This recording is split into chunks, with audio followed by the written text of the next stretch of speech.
todos. Continuo me chamando João Paulo.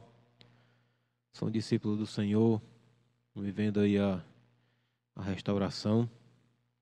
Na verdade, eu estou aí nesse processo contínuo de restauração, aprendendo a viver um dia de cada vez, apreciando aí cada momento que a vida me propõe, que o Senhor me dá a oportunidade de viver, limpo só por hoje aí de diversas mazelas que tentam de todas as formas aí atrapalhar a minha caminhada. Feliz por estar mais uma vez com a missão de trazer algo da parte de Deus para a nossa reflexão.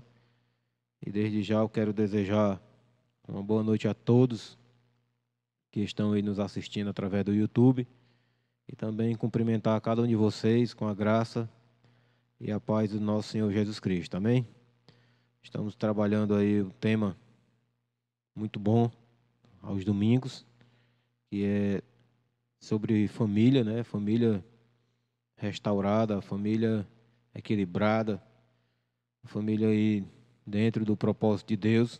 E todos os domingos nós trazemos aí uma reflexão dentro desse tema, assuntos ligados a esse tema. E hoje não vai ser diferente. Estou com a missão aí de mais uma vez trazer algo da parte de Deus dentro desse tema, dentro do tema família, né? E dizer que para mim é um privilégio muito grande. Confesso que eu tenho sido bastante abençoado, ajudado com as reflexões que têm sido ministradas aqui. E Deus tem trabalhado muito na minha vida, na vida da minha esposa, através das reflexões aqui ministradas. E hoje eu estou aí com essa missão de trazer também uma reflexão nesse sentido, nesse assunto.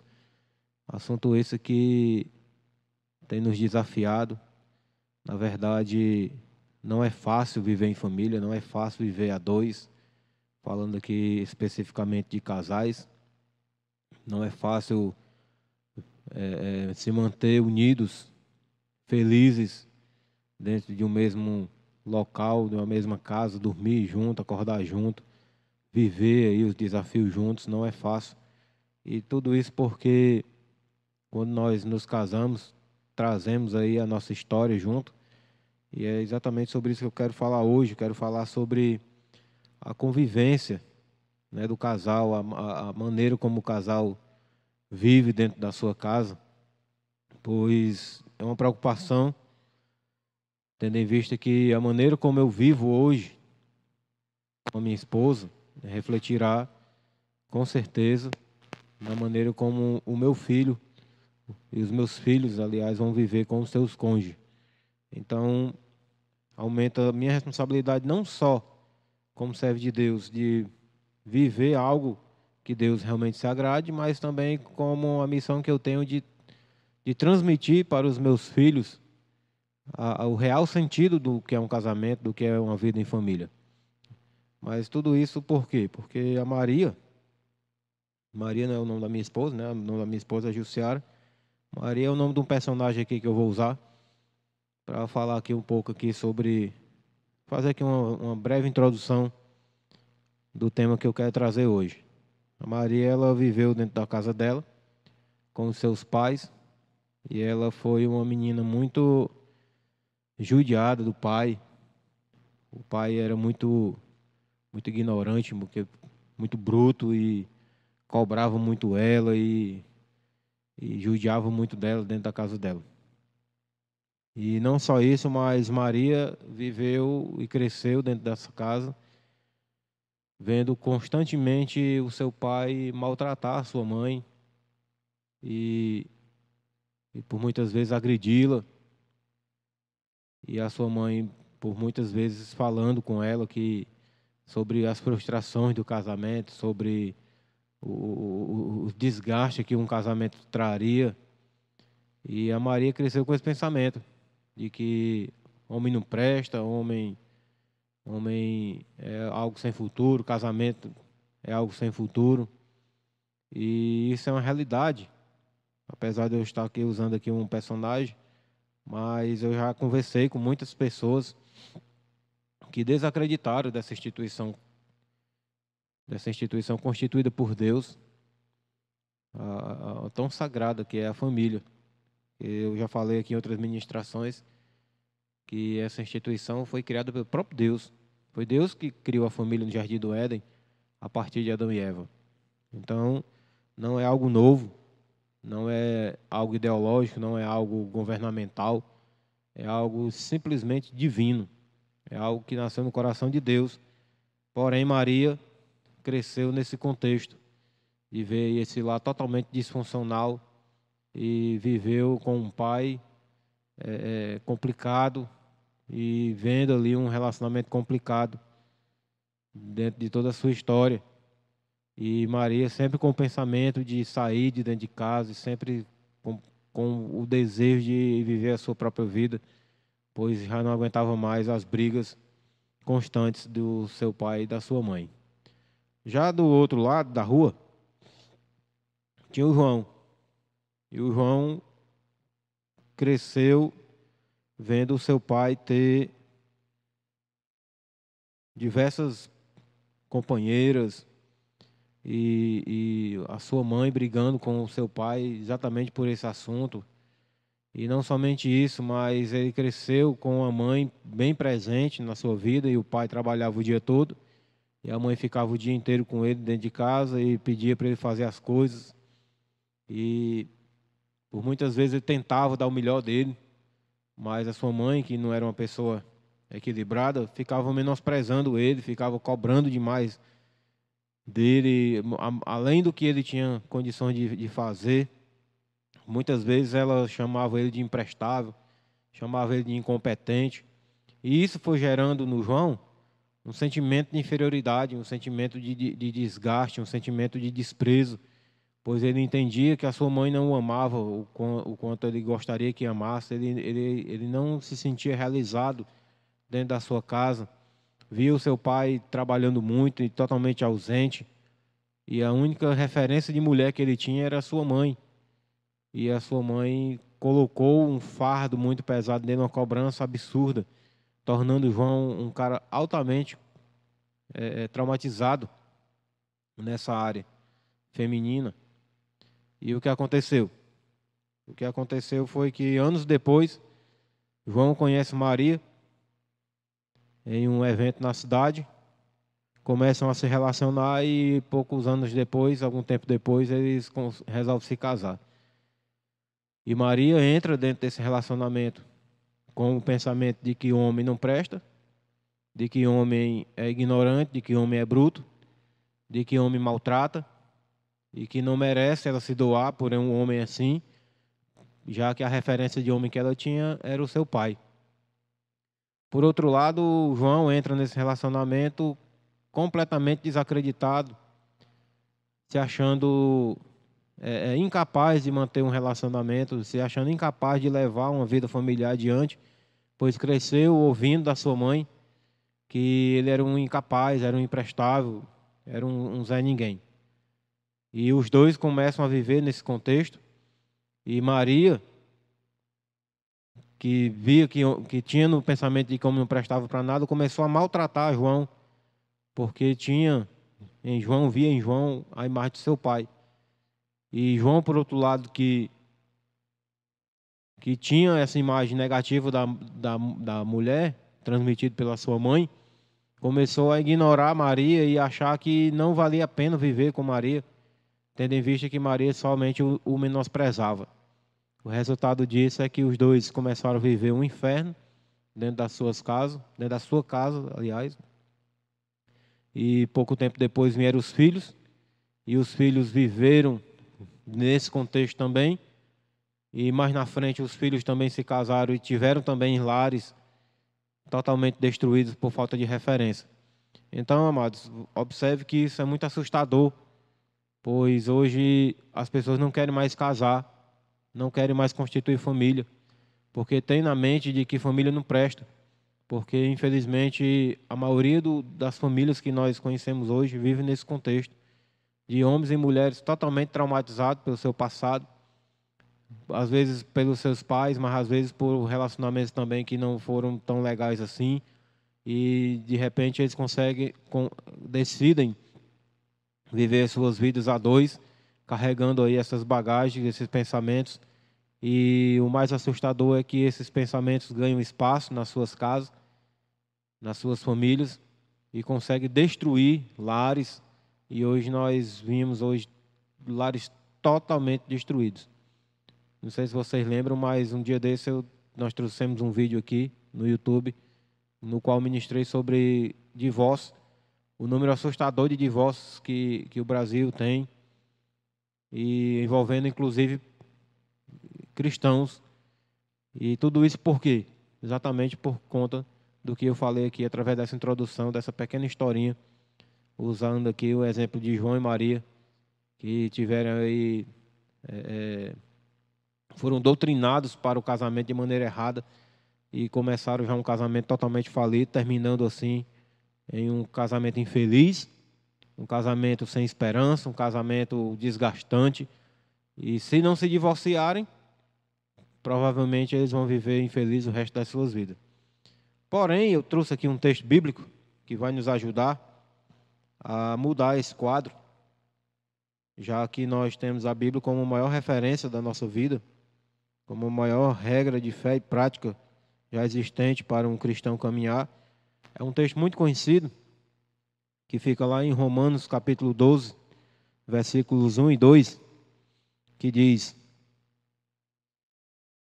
portanto, irmãos, rogo-lhes pelas misericórdias de Deus que se ofereçam em sacrifício vivo, santo e agradável a Deus. Este é o culto racional de vocês. Não se amoldem ao padrão deste mundo, mas transformem-se pela renovação da sua mente, para que sejam capazes de experimentar e comprovar a boa, agradável e perfeita vontade de Deus. O que o apóstolo Paulo quer dizer é que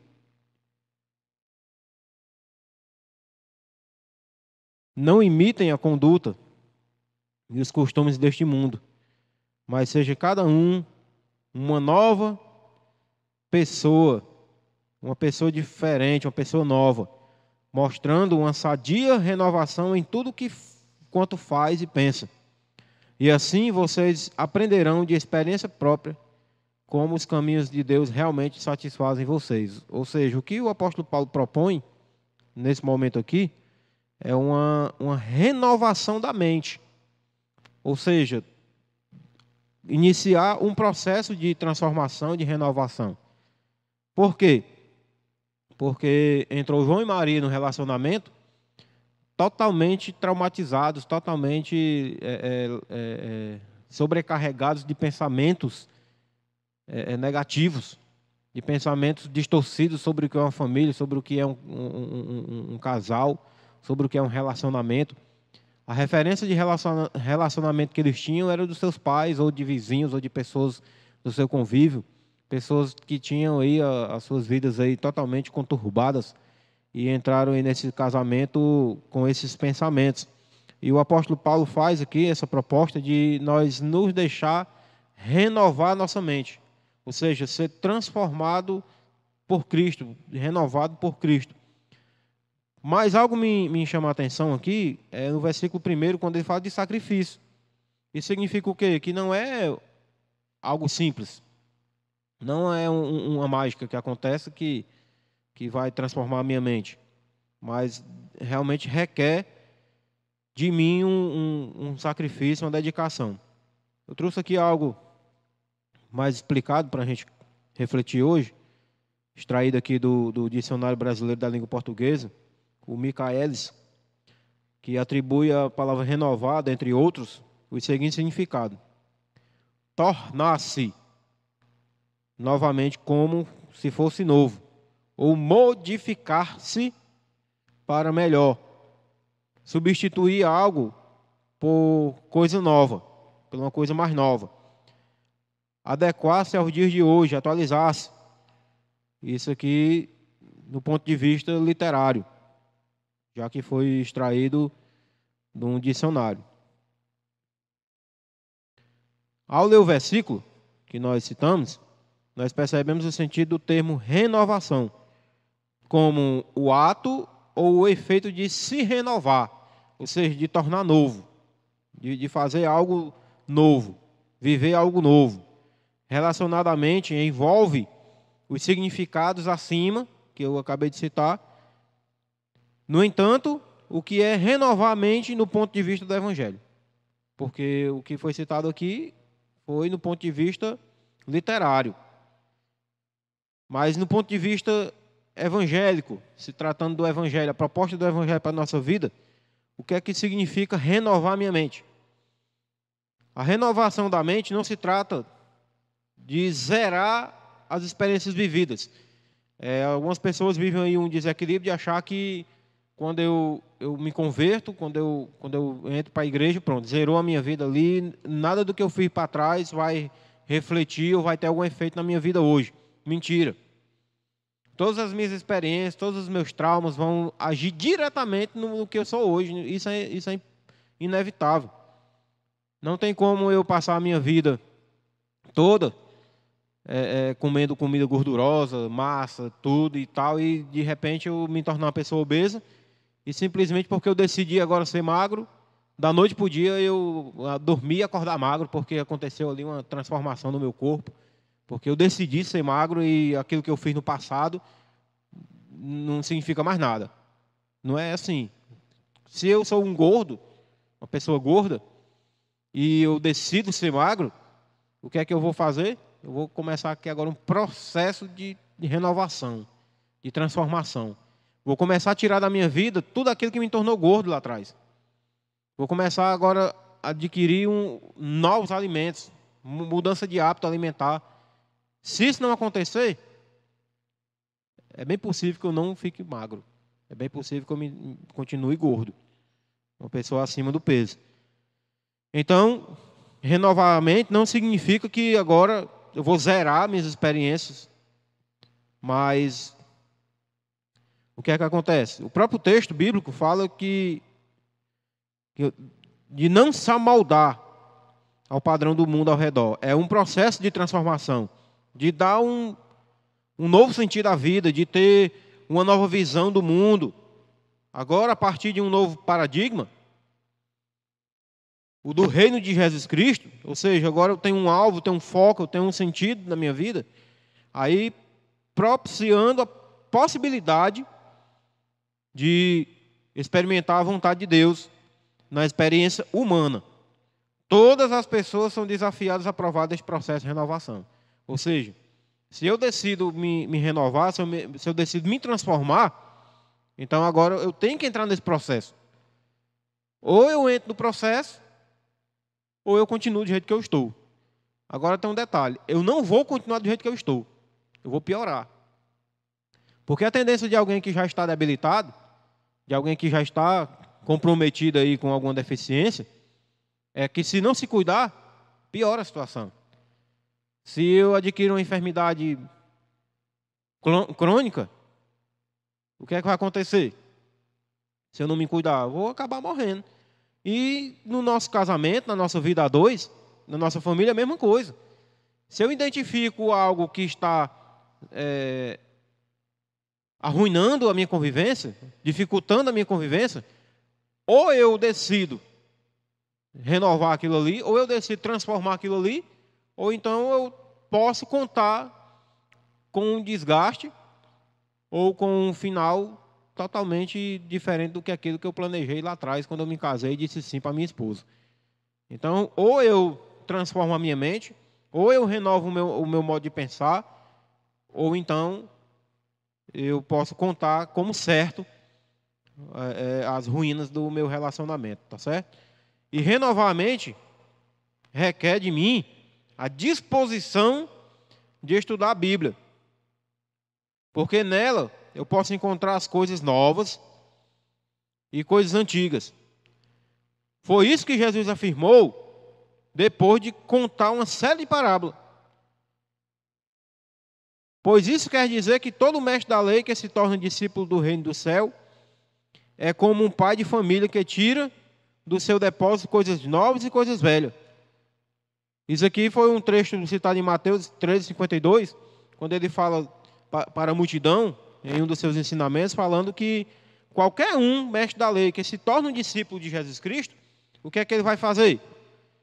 Ele é comparado com o quê? Como um pai de família que tira do seu depósito coisas novas e coisas velhas. Ou seja, tem algo novo, que ele está aprendendo, e tem algo velho, que ele vai tomar como experiência. Então, não é passar uma borracha. Portanto, a renovação da mente se faz a partir da palavra de Deus, dando um sentido novo ao antigo. Ou seja, eu vou ver que o que aconteceu comigo na antiguidade, antigamente, no antes, foi só fruto do que eu não sabia. E agora, né, dando um sentido novo ao antigo e adquirindo novos conhecimentos necessários para uma vida melhor no mundo. E no mundo agora pós-moderno, que é o que nós estamos vivenciando hoje, na modernidade.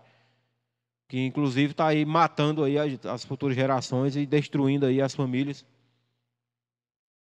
Pela maneira, exatamente por não saberem usar da maneira como Jesus Cristo propõe e não saber quão boa, perfeita e agradável a vontade de Deus. Estão se deixando levar e se amoldar por aquilo que o mundo oferece.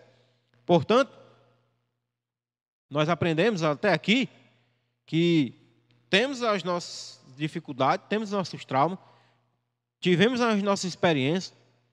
Eu, particularmente, antes de me casar com a Jussiara, eu tive 2 casamentos.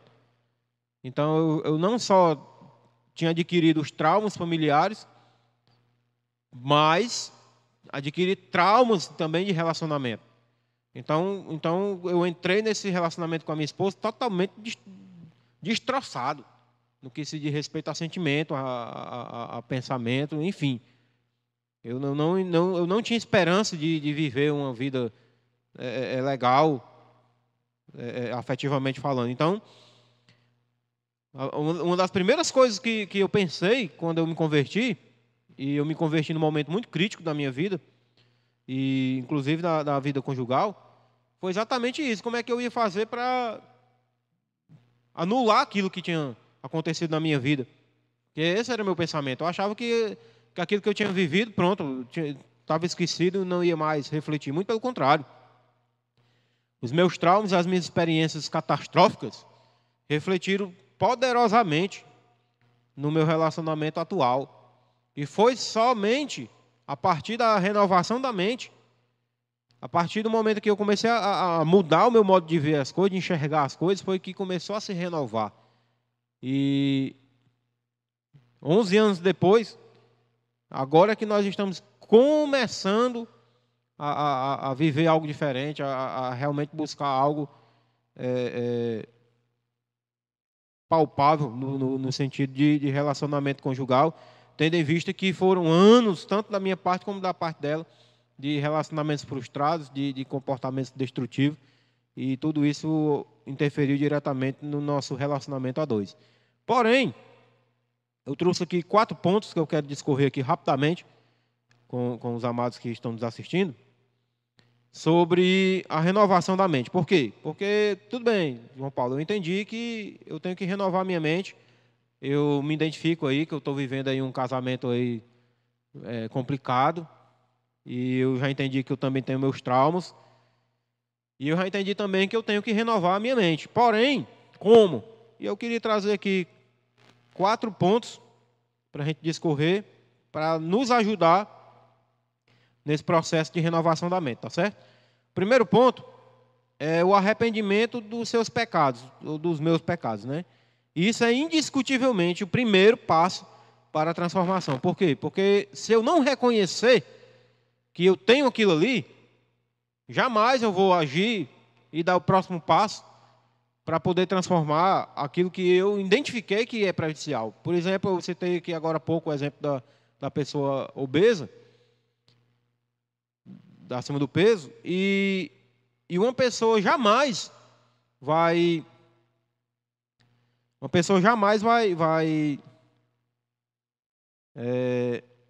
começar um trabalho, um processo de transformação se ele não reconhecer que ele tem ali alguma dificuldade. Então, o primeiro passo para começar esse processo de renovação é entender que eu preciso ser renovado. Então, a partir desse pensamento, reconhecendo os meus pecados contra Deus, seguindo-se então do arrependimento dos mesmos, aí a minha mente começou a se abrir com a leitura da palavra de Deus. E então a transformação foi começando a acontecer. No Salmo 119, 9, ele diz, né, que como é que uma pessoa pode fazer para manter o seu caminho puro, com a sua caminhada legal? Exatamente com o conhecimento da palavra de Deus. Diz lá em outras palavras, mas dentro desse contexto. E no 119, 11 diz que ele guardou a palavra dentro do coração dele, exatamente para não pecar contra Deus. Tá certo? E então a gente vê aqui que existe uma necessidade do reconhecimento. A gente só vai conhecer o que a gente tem que fazer no momento que a gente começa a ler a palavra de Deus. Segundo, tome posse de ser uma nova criatura. Viva a totalidade de seu novo nascimento em Cristo. Portanto, se alguém está em Cristo, ele é uma nova criatura. As coisas velhas são passadas e eis que todas as coisas se tornaram novas. 2 Coríntios, capítulo 5, 17. O que o apóstolo Paulo quis dizer é que quando alguém se faz cristão, torna-se uma pessoa totalmente nova por dentro. Jamais é a mesma. E teve início a uma nova vida. Ou seja, não é uma mágica. Pronto, agora eu aceitei Cristo, plim, aconteceu ali uma mágica, e agora eu sou uma nova criatura, sou uma nova pessoa, e pronto. E dormi de um jeito, acordei do outro. Não. Dá-se um início ao processo. Eu nunca vou experimentar qual é a verdadeira vontade de Deus para a minha vida, se não viver plenamente a nova vida que Ele me chamou para viver. Se eu continuar fazendo as coisas que eu fazia lá no passado, então não vai ser transformado absolutamente nada. Tá certo? Tornar-se uma nova criatura é o resultado direto de quando busco renovar minha própria mente com a leitura e estudo da palavra de Deus, deixando assim a minha vida ser transformada por esta mesma palavra. Terceiro, mantenha os teus pensamentos nas coisas de Deus. Portanto, se já ressuscitaste com Cristo, buscai as coisas que são de cima, onde Cristo está assentado à destra de Deus. Pensai nas coisas que são de cima e não nas coisas que são da terra. Ou seja, já que vocês, por assim dizer, voltaram a viver novamente quando Cristo se levantou dentre os mortos, ponham agora os seus olhos nos ricos tesouros e alegrias que esperam por vocês no céu, onde Cristo está sentado ao lado de Deus no lugar de honra e de poder. Que o céu ocupe o pensamento de vocês, não gaste o tempo preocupando-se com as coisas daqui de baixo. Note que todos os pontos descritos aqui estão interligados entre si. Arrependimento, que é o primeiro passo que acontece na mente para uma transformação, e acontecendo em seguida. Ser uma nova criatura, a transformação na prática, ou seja, não é só na teoria, é na prática. E terceiro, pensar e buscar as coisas de Deus. O desenvolvimento e continuação da transformação. E o último, extremamente necessário, eu abordarei agora no ponto seguinte. Você vê que está tudo interligado. E lembre-se, sede transformados pela renovação da mente de vocês, para que experimenteis qual é a boa, agradável e perfeita vontade de Deus. Para renovar a sua mente e transformar a tua vida, precisamos estudar a Bíblia continuamente. O conhecimento bíblico é indispensável se você quer realmente ter a sua vida transformada por Deus. À medida que eu vou estudando as palavras do Senhor Jesus, que estão na Bíblia Sagrada, de coração aberto, para não se moldar mais aos padrões deste mundo, então eu chegarei cada vez mais perto de ter a mente de Cristo e assim conhecer a verdadeira vontade de Deus. Então, o que é que eu quero dizer com isso? É que não importa o que você viveu, não importa o que você passou, não importa o lá que você cresceu, não importa as experiências que você teve, não deixe de forma nenhuma isso interferir no hoje, na convivência de vocês, tá certo? Buscai realmente transformar a mente de vocês e substituir aquilo que vocês viveram por algo novo da parte de Deus, amém? Vamos orar. Maravilhoso Deus e Pai, quero te agradecer por essa palavra. Muito obrigado, que eu tenho certeza que o Senhor mais uma vez falou conosco, Pai. Seja com cada um, meu Senhor, que está nos ouvindo agora, que está nos assistindo através desse canal no YouTube, Pai. Seja com cada um, dá força, dá coragem, dá vigor, restaura, renova, e nos mantém vivos diante da adversidade, Pai. É isso que eu te peço. Ora a Ti, te agradeço em nome de Jesus. Amém e amém.